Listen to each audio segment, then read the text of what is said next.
모두 자리에서 일어나셔서 찬송가 1장을 함께 찬양하겠습니다.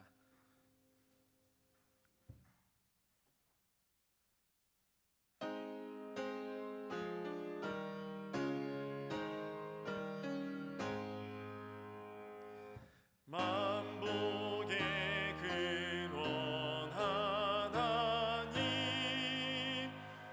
온 백성 찬송 드리고 저 천사여 찬송하세. 찬송 성부 성자 성령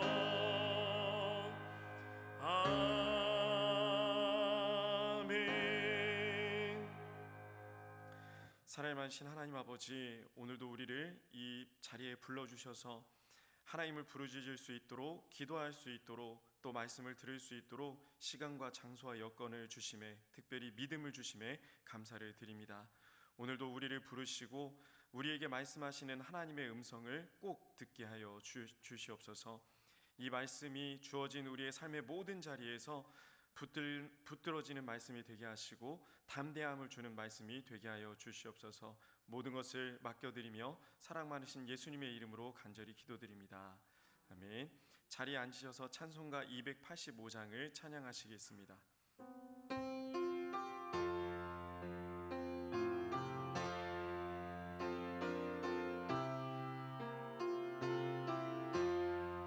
주의 말씀 받은 그날 참 기쁘고 복되도다. 이 기쁜 맘 못 이겨서 온 세상에 전하노라. 기쁜 날 기쁜 날 주 나의 죄 다 씻은 날 늘 깨어서 기도하고 늘 기쁘게 살아가리. 기쁜 날 주 나의 죄 다 씻은 날 이 좋은 날 내 전함도 새 사람이 되었으니 이 몸과 맘 다 바쳐서 영광의 주를 섬기리. 기쁜 날 기쁜 날 주 나의 죄 다 씻은 날 늘 깨어서 기도하고 늘 기쁘게 살아가리. 기쁜 날 기쁜 날 주 나의 죄 다 씻은 날 새 사람 된 그날부터 평안한 맘 늘 있어서 이 복된 말 전하느니 나의 본분 삼았도다. 기쁜 날 기쁜 날 주 나의 죄 다 씻은 날 늘 깨어서 기도하고 늘 기쁘게 살아가리. 기쁜 날 기쁜 날 주 나의 죄 다 씻은 날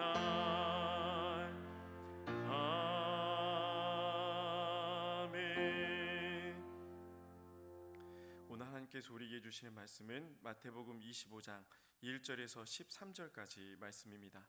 신약성경 43쪽에 있습니다. 하나님의 말씀을 교독하여 읽겠습니다. 제가 먼저 1절 말씀을 읽겠습니다.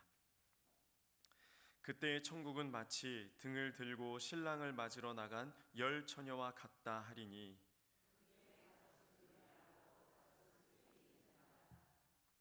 미련한 자들은 등을 가지되 기름을 가지지 아니하고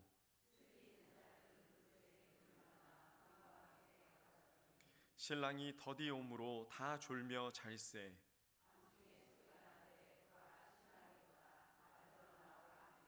이에 그 처녀들이 다 일어나 등을 준비할세.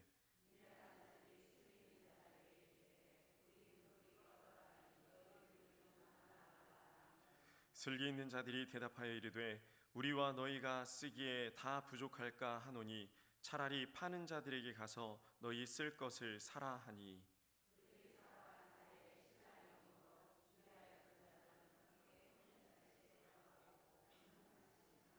그 후에 남은 처녀들이 와서 이르되 주여 주여 우리에게 열어주소서.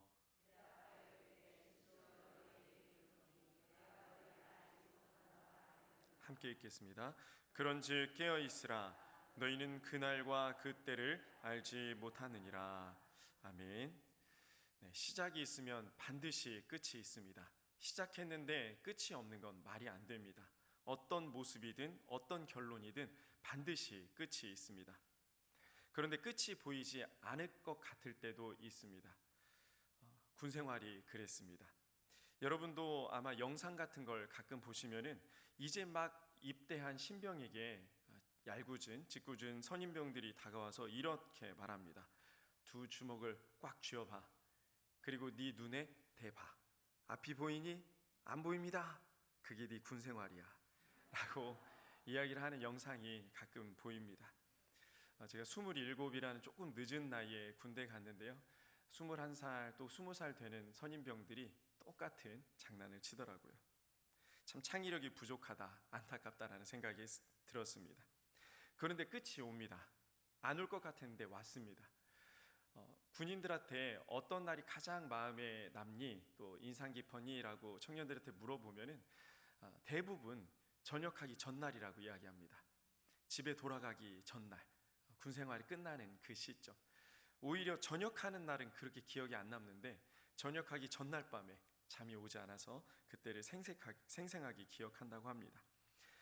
이렇게 군인이나 수험생과 같이 시작부터 마음이 어려운 시작이 있습니다.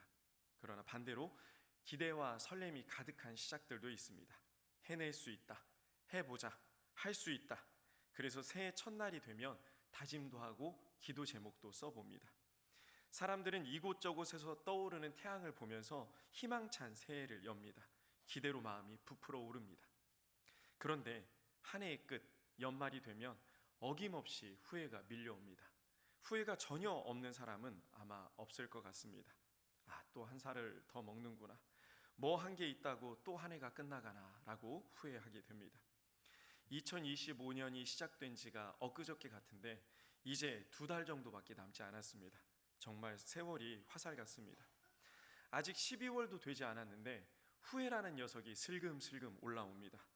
조금 더 부지런할 걸, 조금만 더 운동할 걸, 조금만 덜 먹을 걸, 껄껄껄 계속 소리가 들려옵니다. 어느 집회 때 들은 이야기인데요. 그 설교자가 이렇게 얘기하시더라고요. 지옥에서 제일 많이 들리는 얘기가 껄껄껄이라고 얘기했던 게 아주 어렸을 때 들은 설교였는데 지금도 기억이 납니다. 완벽한 인생이 어디 있겠습니까? 전혀 후회 없이 사는 사람은 아무도 없을 것입니다. 그런데 이 후회가 계속 되다 보면 이 후회 때문에 우리의 인생은 아쉬움으로 가득 차게 될 것입니다. 도무지 기쁨을 누리지 못하며 살게 됩니다. 후회가 전혀 없는 인생은 없지만 이 후회가 우리를 완전히 덮기 전에 우리는 이 후회에서 반드시 빠져나와야 됩니다. 이 계속해서 이어지는 후회가 결국 나를 완전히 덮게 된다면 우리는 믿음의 사람으로 또 하나님의 사람으로 사는 것조차도 후회하게 됩니다. 원망하게 됩니다. 어떻게 하면 우리는 후회가 우리를 완전히 덮기 전에 이 후회에서 빠져나올 수 있을까요? 결론부터 말씀드리면 항상 깨어 있어야 됩니다. 우리는 항상 깨어 있어야 됩니다. 사정이 지금 잠깐 깨어 있으면 안 되는 사정입니다. 지금 내 상황이 깨어 있을 수 없는 상황입니다. 전혀 이해가 되지, 하나님께서 이해해 주지 않으십니다. 우리 하나님은 사랑이 많으시고 끝까지 참으시는 분인데 내 상황을 이해하지 못하신다고 하나님께서 이해를 안 하시는 상황이 옵니다. 바로 구원의 때, 마지막 날입니다. 그때는 익스큐즈가 없습니다. 배려도 없고 용서도 없습니다. 서운하십니까? 좀 야박하게 들리십니까? 말씀을 통해서 도전하고 깨닫는 시간이 됐으면 좋겠습니다. 예수님께서는 제자들에게 오늘 본문 말씀 직전인 24장에서 도적이 예고 없이 갑자기 오는 것처럼 예수님께서도 그렇게 다시 오실 것이라고 말씀해 주십니다. 예고 없이 이때가 이를 것이라고 말씀하십니다. 그러니까 오늘 말씀은 이 전장의 말씀과 이어지기 때문에 같이 보시면 더 말씀의 이해가 깊어지실 수 있을 것 같습니다. 당시 유대인들은 신랑이 신부의 집에 들어서 간단한 의식을 치른 후에 신부와 신부의 친구, 즉 들러리들을 데리고 신랑의 집으로 가서 진짜 혼인잔치를 열었습니다. 아주 드물게 신랑과 신부의 집이 너무 멀리 떨어져 있을 때는 신부의 집에서 혼인잔치를 하는 경우가 있었다고 하는데 거의 이런 일은 없었다고 합니다. 유대 관습에 의하면 결혼식은 보통 해가 진 후에 시작이 되었습니다. 이때 신부의 친구들은 신부의 집 문 밖에 나가서 등을 들고 있다가 신랑과 그의 친구들을 맞이했습니다. 본문에 열 처녀라고 기록이 되어 있는데요. 이 열 처녀가 바로 들러리를 의미합니다. 일반적으로 신부의 들러리들은 신랑이 늦어질 것을 대비해서 등불이 꺼지지 않도록 충분한 기름을 준비했습니다. 이것이 상식이었고 당연한 일이었습니다. 넉넉한 기름을 준비하는 것이 신부의 친구로서 들러리로서 반드시 준비해야 될 일이었습니다. 신부의 들러리로 선택받아서 등불을 들고 신랑을 맞이하는 역할을 감당하는 것은 당시 이스라엘 여인들에게는 큰 기쁨이었습니다. 선택받았다는 겁니다. 내가 인생을 헛살지 않았다는 겁니다. 정말 나를 친구로 여기고 있구나라고 여겨졌기 때문에 정성껏 자신의 역할에 최선을 다했습니다. 우리가 읽었던 2절 말씀에 보면은요, 미련하고라고 번역이 되어 있는데요, 이때 미련하고에서 하고로 번역된 헬라어가 에산이라는 단어입니다. 이 에산이라는 단어는 반복적인 상황을 묘사하는 단어입니다. 미완료 과거 시제로 쓰여졌는데요, 이 다섯 처녀가 항상 미련했다는 뜻입니다. 기분이 나쁠 수 있겠죠. 이 처녀들 입장에서는 이 미련한 다섯 처녀는 항상 매사에 신중하지 못했고 매사에 사려 깊게 행동하지 못했다라는 의미를 이 에산이라는 헬라어가 보여주고 있습니다. 누군가와 다툴 때 은근슬쩍 에산이라고 얘기해도 도움이 될 수 있을 것 같습니다. 오늘 집에 가셔서 남편에게 또 자녀들에게 에산이라고 하지 마시고요. 이 에산이라는 단어 자체는 미련하다는 뜻이 아니고 원래 그랬다, 항상 그래왔다, 이런 의미가 있습니다. 3절에서 미련한 이 처녀들은 등을 가지고 있었지만 기름을 가지지 않았다라고 기록합니다. 근데 기록만 보면은 등만 가지고 갔구나라고 오해할 수 있는데요, 8절 말씀을 보면 지금 이 다섯 처녀들이, 미련한 처녀들이 등을 밝힐 만큼만의 기름을 준비한 것은 알 수가 있습니다. 다만 신랑이 늦어질 경우를 대비해서 여분의 기름을 전혀 준비하지 않았다는 것을 3절에서는 기름을 가지고 있지 않았다라고 기록합니다. 사랑하는 친구가 나를 인생에서 어찌 보면 가장 큰 축제에, 잔치에 들러리로 중요한 역할로 세워줬는데 들러리 역할을 제대로 할 생각이 없어 보입니다. 5절에서 신랑이 혼인잔치에 더디 오는 모습이 기록됩니다. 예수님께서 5절 말씀을 언급하신 이유가 굉장히 중요합니다. 왜 더디 오실까요? 준비됐을 때 오시면 좋겠는데, 오실 만한 때 오시면 좋겠는데, 내가 기름이 있을 때 오시면 좋겠는데 예수님께서 더디 오십니다. 신랑이 더디 옵니다. 이 더디 오는 이유를 베드로후서 3장 9절에서 이렇게 밝히고 있습니다. 우리 베드로후서 3장 9절 말씀을 함께 한 목소리로 합독하겠습니다. 주의 약속은 어떤 이들이 더디다고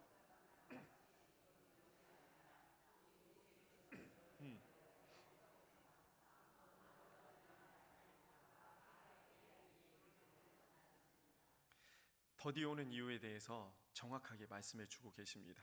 오래 참으사 아무도 멸망하지 아니하고 다 회개하기에 이르기를 원하시느니라. 우리 하나님의, 예수님의 마음입니다. 모두가 구원받기를 원하시는, 모두가 회개하기를 원하시는, 그래서 우리가 보기에는 더디 온다고 여겨집니다. 주의 약속을 어떤 사람들은 더디 온다라고 생각할 수 있습니다. 사랑으로 끝까지 참으시며 기다리시는 하나님 앞에 우리는 이 참으심과 기다리심을 쉽게 우습게 생각하진 않았는지 돌아봤으면 좋겠습니다. 우리가 영적인 나태함과 안일함으로 있진 않았는지 스스로를 돌아보길 바랍니다. 10명의 신부 들러리들은 모두 졸고 있었습니다. 기름을 준비한 이들도 기름을 준비하지 않은 이들도 다 똑같았습니다. 다 똑같이 행동했습니다.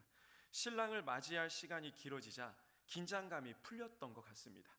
이렇게 졸고 있을 때 신랑을 맞이하러 나오라는 소리가 6절에서 들려옵니다. 10명의 신부 들러리들은 일어나서 등을 준비했습니다. 하필 이 타이밍에, 기름이 떨어질 타이밍에, 기다림에 지친 이때에, 가뜩이나 힘들고 어려운 이때에 하필 신랑이 왔던 겁니다. 우리에게 대입해보면 이 말씀은 이렇게 들립니다. 가족이 아프고 직장이 어렵고 사업이 어려운 지금, 하필 이때. 요즘 아이들 용어로는 세상이 나를 억까한다라고 하더라고요. 좀 듣기 거북한 이야기인데 모든 것들이 어렵다는 이야기입니다. 하나님의 때가 되면 봐주는 게 없습니다. 더 이상 기다려주시지 않습니다. 사랑으로 끝까지 참으시지만 하나님의 때가 되면 우리의 힘으로 어떻게 할 수가 없습니다. 미룰 수도 없고 다시 어떻게 뒤집을 수도 없습니다. 그래서 우리는 항상 깨어 있어야 합니다. 항상 깨어 기도해야 됩니다. 8절에서 미련한 자들이 슬기 있는 자들에게 요청합니다. 우리의 등불이 꺼져가니 기름을 좀 나눠달라. 슬기 있는 자들이 이 부탁을 거절했습니다. 너무 매정한가요? 사랑이 없어 보입니까? 한 공동체인데, 지금까지 같이 한 세월이 있는데, 지금까지 함께 신앙생활을 했는데 이 기름도 못 빌려줘? 매정해 보일 수도 있습니다. 그런데 이 말씀이 기록된 이유를 알아야 됩니다. 포인트를 보셔야 됩니다. 구원은 마지막 날은 철저히 개인적인 일입니다. 아니, 사실 지금도 이 구원은 철저하게 개인적인 일입니다. 구원에 있어서 그 역할을 다른 사람이 대신해 줄 수 없습니다. 누군가 나를 믿게 해줄 수 없습니다. 내가 믿어야 합니다. 내가 하나님 앞에 엎드려야 됩니다. 내가 하나님을 주님이라고 고백해야 됩니다. 하나님 앞에 누가 나를 대신 세워줄 수 없습니다. 내가 하나님 앞에 서야 됩니다. 이것을 라틴어로 코람데오라고 합니다. 한 번쯤 들어보셨을 겁니다. 하나님 앞에서 오롯이 홀로 서야 될 때가 있습니다. 이것은 공동체 안에서 연약한 지체를 돌보지 말라는 이야기가 아닙니다. 가족이나 친구, 사랑하는 사람들의 구원을 위해 아무 일도 하지 말라는 말이 더더군다나 아닙니다. 최선을 다해야 됩니다. 우리가 할 수 있는 최선을 다해서 이들을 위해서 기도하고 또 노력해야 됩니다. 할 수 있는 사랑의 표현을 다 해야 됩니다. 그러나 결국 구원의 문제는 내가 혼자 오롯이 하나님 앞에 서는 일입니다. 슬기 있는 자들은 미련한 자들에게 차라리 사오라고 이야기합니다. 자신의 구원이 걸려 있는데 어떻게 나도 못 서는데 남을 세울 수 있겠습니까? 이들은 기름을 사러 간 사이에 신랑이 신부의 집으로 들어왔다는 소식을 들었고 이제 문이 닫힌 모습을 보게 됐습니다. 미련한 5명의 신부 들러리들은 혼인잔치에 들어가지 못하게 되었습니다. 그래서 이들이 11절에 이렇게 신랑을 애타게 부릅니다. 오늘 본문 11절 말씀을 함께 한 목소리로 읽어보겠습니다. 그 후에 남은 처녀들이 와서 이르되 주여 주여 우리에게 열어주소서. 주여 주여 2번이나 불렀습니다. 고대 문서에서 같은 단어를 2번 기록한다는 것은 굉장히 큰 의미가 있다고 제가 몇 번 설명을 드렸습니다. 고대 문서들은 필기구나 종이의 희소성의 문제도 있긴 했습니다. 그래서 축약을 했고 간결하게 쓰는 것이 일반적이었습니다. 글을 쓰는 사람들에게 기본적인 소양이 이거였습니다. 요약, 축약이 기본 소양이었습니다. 단어나 문장을 반복적으로 기록한다는 것은 글 쓰는 사람들 사이에서는 망신을 당하거나 공격을 당할 수도 있는 부분이었습니다. 물론 자세히 기록을 해야 돼서 어쩔 수 없이 기록을 하는 경우도 있었지만 대부분의 글 쓰는 사람들은 요약과 축약이 일반적이었습니다. 성경에 반복적으로 기록되는 단어나 문장은 굉장한 의미를 가지고 있습니다. 그만큼 큰 의미를 품고 있기 때문에 앞으로 성경을 읽으실 때 반복적으로 사용되는 단어나 문장이 있다면 유심히 보시면 이해하는 데 도움이 되실 겁니다. 주여 주여 열어주소서 큰 소리로 외쳤을 겁니다. 미련한 5명의 신부 들러리들이 정말 신랑을 주님으로 여겼다면, 정말 신랑을 기다렸다면 기름을 부족하게 준비해서는 안 됐습니다. 전지전능하신 하나님께 부족한 것은 없습니다. 하나님은 우리에게 요구하실 필요가 없습니다.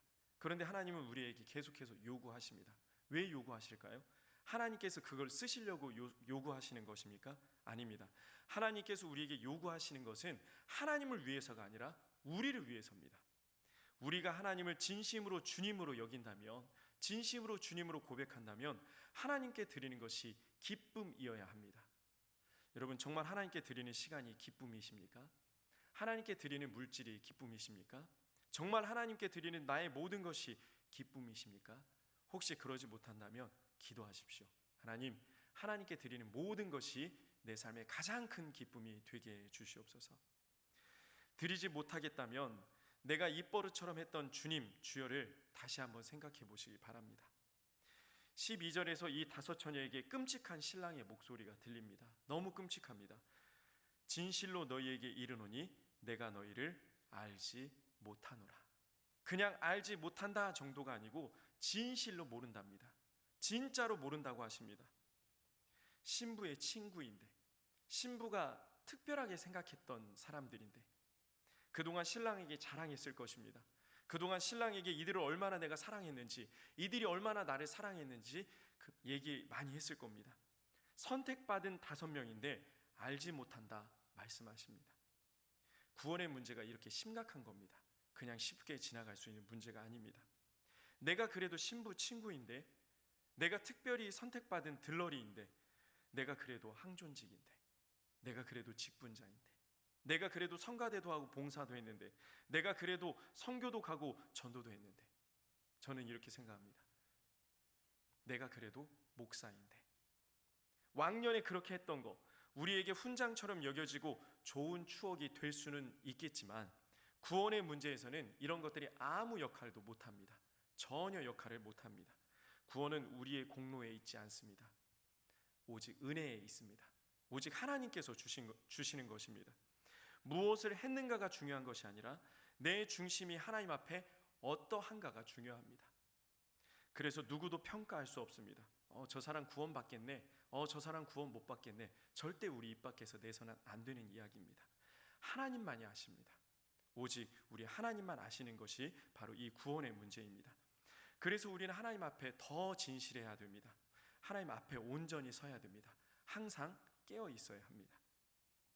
사람들 평가에 휘둘리지 말고 사람들에게 잘 보이기 위해 그럴듯한 인정을 받기 위해서가 아닌 나를 위해 살이 찢기시고 나를 위해 피를 흘리셨고 나를 위해 십자가에 달려 죽기까지 끝까지 나를 위해 참으신, 나를 사랑하시고 나를 살리신 우리 예수님 앞에 진심으로 서야 됩니다.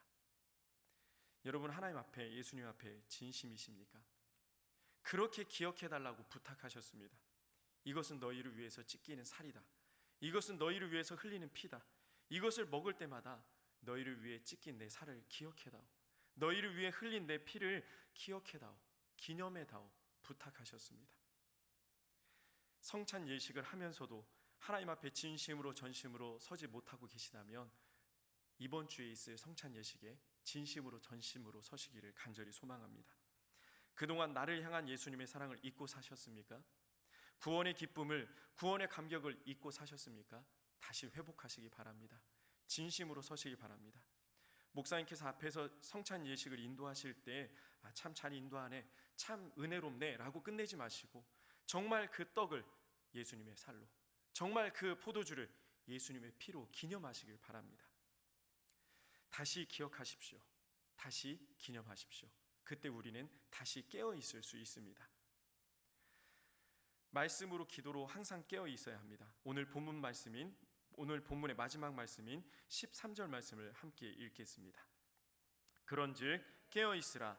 너희는 그 날과 그 때를 알지 못하느니라. 오늘 말씀은 언제 올지 모를 위기를 대비하자라는 말씀이 아닙니다. 좋은 기름을 준비하자. 미리 준비하자. 2배로 준비하자. 그러니까 시간도 남들보다 2배로 교회에서 보내고 헌금도 2배로 드리자. 잘 대비하자. 세상 사람들과 다를 게 무엇이 있습니까? 저축하고 재테크하고 공부하고 자격증 따고 검사하고 잘 준비해 놓자. 이런 말씀이 오늘 말씀의 중심이 아닙니다. 핵심이 아닙니다. 잘 준비하고 잘 대비해야 됩니다. 맞습니다. 이러지 말라는 것도 아닙니다. 그런데 정말 중요한 것은 하나님 앞에 진심으로 서자는 겁니다. 나 스스로를 돌아보라는 말씀입니다. 진실로 내가 너희를 알지 못하노라 라고 말씀하시는 예수님의 마음을 생각해 보신 적이 있으십니까? 제자들에게 들려주시는 말씀입니다. 제자들에게 진실로 내가 너희를 알지 못하노라 라고 할 수 있다라고 경고하는 말씀입니다. 오늘 본문의 열 처녀의 비유를 제자들에게 들려주시는 예수님의 마음을 생각해 보십시오. 저는 눈물로 말씀하셨을 것 같습니다. 제 자식이 아빠 문 좀 열어주세요 라고 이야기하는데, 소리치는데 너 누구니? 나는 너를 몰라 라고 말한다면, 부모가 그렇게 얘기한다면 그 부모의 마음이 어떻겠습니까? 너무 마음이 아팠습니다. 목숨까지 내어주실 만큼 우리를 사랑하셨는데 내가 너를 알지 못해, 나는 너랑 상관없어 라고 말씀하시는 예수님의 심정을 우리는 감히 상상도 못할 것 같습니다. 여러분의 삶을 돌아보며 내일을 살기를 소망합니다. 내가 지금까지 걸어온 신앙의 여정을 돌아보며 내일의 신앙의 여정을 걷기를 소망합니다. 내가 지금까지 걸어온 것 무시할 수 없는 신앙의 여정이었습니다. 여러분이 하나님 앞에 드린 시간, 여러분이 하나님 앞에 드린 물질들, 여러분이 하나님 앞에 드린 모든 것들 너무나 귀하고 복된 것들입니다. 그러나 이것으로 하나님 앞에 감히 자랑할 수는 없습니다. 이것이 진심이었는지, 이것이 전심이었는지 하나님만 아시겠죠. 그래서 우리는 매일 깨어 있어야 됩니다. 보여주기 위해서, 평가받기 위해서 준비하는 것을 이제 멈추시길 바랍니다. 여러분의 준비된 기름이 전부가 아님도 알아야 됩니다. 이렇게 준비를 잘했으니 너는 들어오고, 이렇게 준비를 못했으니 너는 못 들어오고, 이렇게 구분하고 이렇게 평가하는 말씀이 아닙니다. 이 준비된 기름의 목적을 둬서는 안 됩니다. 결국 이 기름 때문에 후회가 옵니다. 나는 잘 준비했는데 내 인생은 왜 이 모양이지? 나는 잘 준비했는데 내 상황은 왜 이런 상황이지? 결국 후회가 우리를 덮습니다. 주말도 휴일도 쉬지 못하고 그동안 섬겨왔던 모든 것들이, 휴가도 반납하고 갔던 봉사도, 선교도 그렇게 하나님께 최선을 다해 드렸는데 내 앞에 여전히 계속되는 문제에, 고난에, 어려움에 후회가 몰려옵니다. 그러니 기름이 문제가 아닙니다. 하나님이 문제입니다. 기름에 집중하는 것이 아니라 이 기름으로 만날 하나님께 집중해야 됩니다. 기름으로 만날 하나님, 내가 준비한 것으로 만날 수 있는 하나님이 먼저 돼야 됩니다. 하나님이 중심에 있어야 됩니다. 지금 눈앞에 있는 시급한 문제들을 무시하며 살 수는 없습니다. 그러나 이런 것들에 질질 끌려 살다 보면, 이런 것들 때문에 조급하게 전전긍긍하며 살다 보면 내 안에 하나님은 어느샌가 사라지고 문제만이 내 안에 가득하게 되는 끔찍한 결과를 가져오게 됩니다. 어디에서나 어떤 상황 속에서도 하나님 안에서 하나님의 사람으로 살기를 소망합니다. 그러기 위해서 부디 깨어 있으시길 바랍니다. 부디 오늘 슬기로운 5명의 신부 들러리들처럼 살기를 소망합니다. 기름 자체에 목적을 두는 것이 아니라 이 기름으로 만날 하나님, 이 기름 때문에 부어주실 은혜, 그래서 만날 하나님께 내 삶의 목적과 이유를 두는 삶을 살아가기를 간절히 소망합니다. 참 안타까운 일이지만 우리가 또 깨닫고 우리 인생을 돌아보기 위해서 조심스럽게 한 권사님의 이야기를 들려드리려고 합니다. 제가 참 존경했던 분입니다. 말씀도 많이 읽었고, 저희 아버지께서 그 교회를 개척하셨을 때 1년 언저리에, 그러니까 초반에 등록을 하셔서 교회 바닥도 닦고 의자도 닦고 피아노도 닦고 교회 구석구석을 정말 열심히 사랑하고 섬겼던 분입니다. 누가 봐도 어떻게 이 권사님처럼 하나님을 사랑할 수 있을까? 모습도 말투도 행동도 다 너무 귀하고 복된 분이셨습니다. 그런데 안타깝게도 2딸이 연속해서 안타깝게 그 생을 스스로 마무리하는 일이 생겼습니다. 정말 안타까운 일이었습니다. 정확히 무엇 때문에 그렇게 됐는지는 모르지만 40대 딸들이었는데요, 혼자 사는 딸들이었는데 인생을 그렇게 스스로 끝내는 일이 있었습니다. 다들 안타까워했고 다들 이 권사님을 위해서 기도했는데 어느 날 권사님께서 교회에 나오셔서 하나님께 욕을 하기 시작하셨습니다. 기도 시간에 듣기 거북한 욕도 있었고요, 쌍욕도 있었습니다. 다른 사람들이 기도하는데 힘이 들었습니다. 그래서 저희 아버지께서 가셔서 권면도 하시고 저희 어머니께서 안고 기도도 하셨는데 저희 부모님께 손가락질하고 막 욕설을 또 내뱉으셨습니다. 결국 안타깝게 스스로 이분도 목숨을 끊으셨습니다. 너무 안타깝죠. 잘 회복되셔서 잘 마무리하셔서 제가 이 설교 시간에 권사님 실명도 언급해서 우리가 후회가 오겠지만, 어려움이 오겠지만 그래도 돌이켜서 하나님 앞에 나아가면 은혜가 있습니다라고 말씀을 전하면 참 좋겠는데, 그래서 이 예화를 쓰지 않으려고 기도도 해보고 빼고 또 빼고 해봤는데 하나님께서 오늘 새벽에 감동을 주셨다고 저는 생각이 듭니다. 어떤 감동을 주셨냐면요, 이 이야기 그냥 하라고 감동을 주셨는데요, 후회가 덮으면 이렇게 됩니다. 우리 인생에 처음부터 끝까지 하나님 안에 살아왔다고 생각했는데, 매일 기도하고 매일 말씀 읽고 매일 봉사하면서 하나님 안에서 있다고 생각했는데, 고통이, 후회가 날 덮을 때 하나님이 완전히 사라져 버립니다. 그 누구도 내 믿음을 자부할 수 없습니다. 자신할 수 없습니다. 교만해서는 안 됩니다. 저보다 훨씬 더 믿음의 연배가 많으신 신앙의 선배님들도 있어서 말씀드리기가 참 꺼려지기도 하지만, 주의 종으로서 하나님께서 세우신 사자로서 선포할 수 있는 것은, 여러분, 하나님 앞에 깨어있다는 것은 동시에 겸손해야 된다는 얘기입니다. 절대 교만해서는 안 됩니다. 내가 이만큼 했으니 이 정도는 대접을 받아야겠습니다. 내가 이만큼 승리교회 섬겼으니 목사님께 이 정도 이야기는 들어야겠습니다. 천만의 말씀입니다. 큰일 납니다. 여러분의 인생의 결론이 하나님 안에 끝까지 있기를 소망합니다. 여러분의 인생의 마지막이 하나님 안에서 주님을 찬양하는 것으로 마무리되기를 소망합니다. 그러기 위해서 항상 깨어 계십시오. 항상 말씀 안에 계십시오. 항상 하나님 안에 계십시오.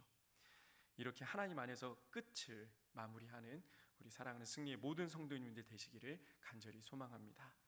우리 함께 기도하겠습니다. 기도하실 때 말씀을 기억하면서 이렇게 기도합시다. 항상 깨어있기를 소망합니다. 항상 하나님 안에 있기를 소망합니다. 항상 하나님과 동행하기를 소망합니다. 하나님, 나의 믿음 없는 것을 불쌍히 여기셔서 후회가 날 덮기 전에 깨어있게 하여 주시옵소서.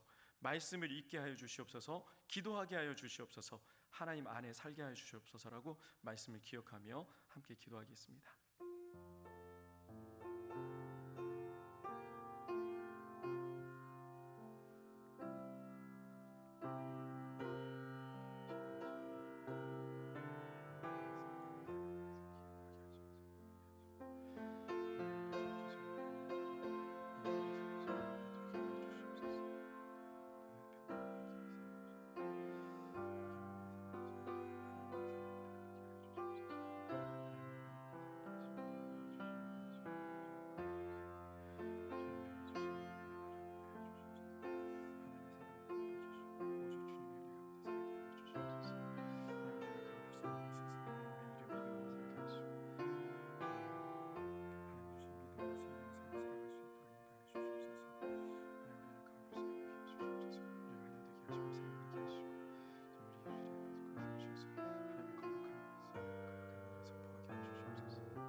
우리 계속해서 기도할 때 한 가지 기도 제목을 더 놓고 기도하겠습니다. 이제 2025년 남은 2달 동안 오늘 말씀을 붙잡고 깨달은 것처럼 이 2달을 잘 살아 또 내년을 그렇게 살게 하시고 그 내후년도 그렇게 살게 하시고 평생을 하나님 안에 살게 해달라고 기도했으면 좋겠습니다.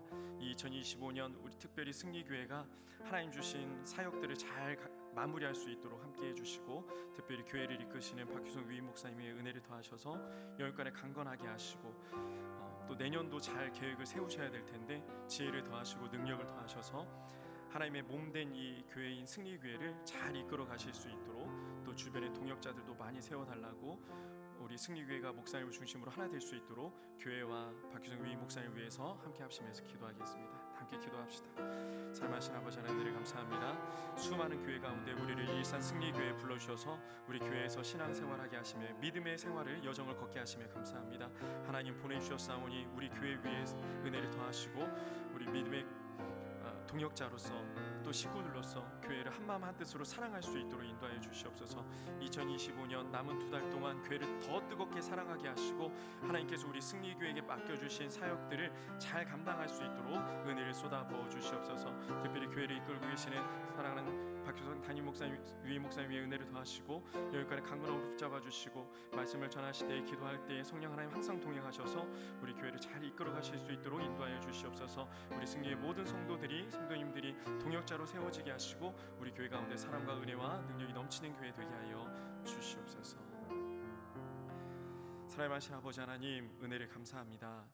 우리에게 하나님의 사람으로 살아갈 수 있도록 믿음을 선물해 주셔서 여기까지 오게 하심 감사합니다. 인생의 마지막 날까지도 하나님의 사람으로 살게 하여 주시옵소서. 세상 사람들은 지금 내가 처해 있는 상황을 바라보면서 후회하고 원망하고 불평하지만 우리는 하나님께서 함께 하실 것을 기대하고 소망하며 원망의 늪에서, 후회의 늪에서 빠져나오게 하여 주시옵소서. 매일 깨어 있어 하나님을 바라보며 기도하고 말씀 가운데 있게 하여 주시옵소서. 사랑하신 예수님의 이름으로 간절히 기도드립니다. 아멘. 교회 소식 전해드리겠습니다.